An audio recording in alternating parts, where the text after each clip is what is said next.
మన తెలంగాణలో మొట్టమొదటి ఫ్యాక్టరీ అవుట్లెట్ మన ముకుంద జ్యువెలర్స్ లో లైట్ వెయిట్ ఆభరణాలు కలెక్షన్స్ ఎన్నెన్నో అన్ని జ్యువెలరీస్ పై VA కేవలం 2 to 12% మాత్రమే. విచ్చేయండి ముకుంద జ్యువెలర్స్. జూబ్లీ హిల్స్ ఉప ఎన్నిక ప్రచారంలో బీజేపీ నేతలు పెద్ద కబుర్లు చెప్పారు.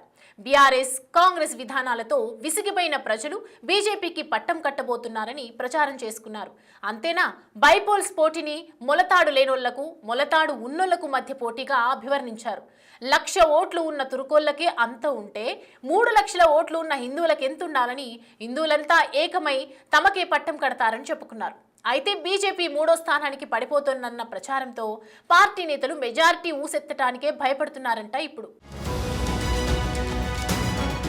కార్పెట్ బాంబింగ్ ప్రచారం అన్నారు, వికసిత్ భారత్ పాదయాత్ర అన్నారు, మోడీ 3.0 విజన్ అన్నారు, హిందుత్వం జాతీయవాదం అన్న కమలం దళమంతా జూబ్లీహిల్స్ పోలింగ్ తర్వాత సైలెంట్ అయిపోయింది. ఈ సైలెన్స్ కి రీజన్ ఏంటని చర్చ నడుస్తుందట. జూబ్లీహిల్స్ ఉప ఎన్నికల ఎగ్జిట్ పోల్స్ తర్వాత కమలం పార్టీకి రిజల్ట్ భయం పట్టుకుందనే టాక్ జోరుగా నడుస్తుందట. ఇంతకు డిపాజిట్ అయిన వస్తుందా? గత ఎన్నికల్లో వచ్చిన ఓటింగ్ శాతానికి మించి ఓట్లు పడతాయా? ఉప ఎన్నికల్లో కనీసం పరవైన నిలుస్తుందా అనే ప్రశ్నలు రాష్ట్ర బీజేపీ నేతలకు నిద్ర పట్టడం లేదంట. జాతీయవాదం అంటే ఏంటో చూపించాలని బీజేపీ జూబ్లీహిల్స్ ప్రజలకు పిలుపునిచ్చారు కాషాయ నేతలు. కానీ ఎన్నికలు జరిగిన తీరులో జూబ్లీహిల్స్ లో ఉన్న 7 డివిజన్లలో ప్రజలు ఎక్కడా బీజేపీ నేతలు చేసిన ప్రచార ప్రసంగాలను పెద్దగా పట్టించుకోలేదనే టాక్ నడుస్తుందట. పోలింగ్ తర్వాత కూడా ఏ సర్వేలు చూసుకున్నా కాషాయ పార్టీ కార్పెట్ బాంబింగ్ మాయాజాలం ఊసే లేదనేది టాక్. ఏ సర్వే చూసినా బీజేపీకి కేవలం 4 నుంచి 5% మాత్రమే ఓటింగ్ కనిపిస్తోంది. బీజేపీ నేతలు చెప్పిన విషయాలను పట్టించుకోకుండా జూబ్లీహిల్స్ ఓటర్లు పట్టం కట్టాల్సిన వారికి పట్టం కట్టారనే టాక్ నడుస్తుందట.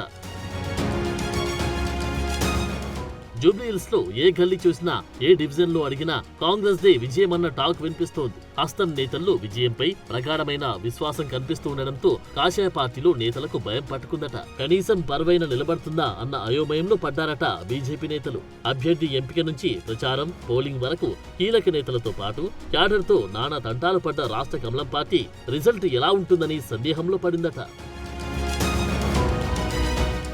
అంతేకాదు, జూబ్లీహిల్స్ ఉప ఎన్నికల్లో విజయం వచ్చే ఎన్నికలను డిసైడ్ చేస్తుందని బీజేపీ ఆ ఎన్నికలు ప్రతిష్టాత్మకంగా తీసుకుంది. తన అనుచరుడు లంకల దీపక్ రెడ్డికి తిరిగి టికెట్ ఇప్పించుకున్న కేంద్ర మంత్రి కిషన్ రెడ్డి ప్రచార బాధ్యతలను తన భుజానికి ఎత్తుకుని పనిచేశారు. అంది వచ్చిన అంశాలను, అవకాశాలను హిందుత్వం, జాతీయవాదం ఏదీ వదలకుండా జూబ్లీహిల్స్ ఉప ఎన్నికల్లో ఎఫర్ట్ పెట్టారు. అయితే నేతల మధ్య సమన్వయం కోసం సునీల్ బన్సల్, అభయ్ పాటిల్ కృషి చేసినప్పటికీ ఏదీ ఫలించలేదట. సర్వేలు, పోలింగ్ సరళి ప్రజల పరస్పరంగా చూసుకున్నా అనుకున్న ఫలితాలు బీజేపీకి దక్కే పరిస్థితి లేదని తేలిందట.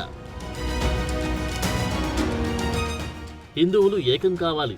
హిందువులు ఏకం కాకపోతే జూబ్లీహిల్స్ కబ్రస్థాన్ గా మారిపోతుంది. ఓవైసీ బ్రదర్స్ కు కాంగ్రెస్ పార్టీ హైదరాబాద్ ను దాసోహం చేస్తుందని, ఇలాంటి పవర్ఫుల్ పంచ్ డైలాగ్స్ కూడా జూబ్లీహిల్స్ లో పనిచేయలేదని అంతర్మథనంలో పరివార్లున్నారట. జూబ్లీహిల్స్ లో గెలవకపోతే హిందువులు బీజేపీ వైపుకు లేరని రెఫరెండం గా తీసుకుంటారా అన్న సీఎం ప్రశ్నలకు బీజేపీ నేతల నుంచి ఎలాంటి జవాబు లేదట. హిందువులంతా ఏకం కావాలని ఎప్పుడైతే నినాదాలు ఎత్తుకుందో నైతికంగా బీజేపీ జూబ్లీహిల్స్ లో ఓడిపోయిందనే టాక్ రాజకీయ విశ్లేషకుల్లో వినిపిస్తుందట. గత ఎన్నికల్లో ఓటమి చెందిన అభ్యర్థికి మళ్లీ అవకాశమిచ్చి బరిలో దిగిన బీజేపీకి ఈ ఉప ఎన్నికల్లో కూడా చేదు అనుభవమే ఎదురవుతుందని టాక్ ఆ పార్టీ వర్గాల్లోనే వినిపిస్తోంది. అంతేకాదు, ఈ ఉప ఎన్నికల్లో స్టేజ్లెక్కి ప్రసంగాలిచ్చిన కొంతమంది నేతల నోర్లే బీజేపీకి మైనస్ అయ్యాయనే టాక్ సైతం వినిపిస్తుందట.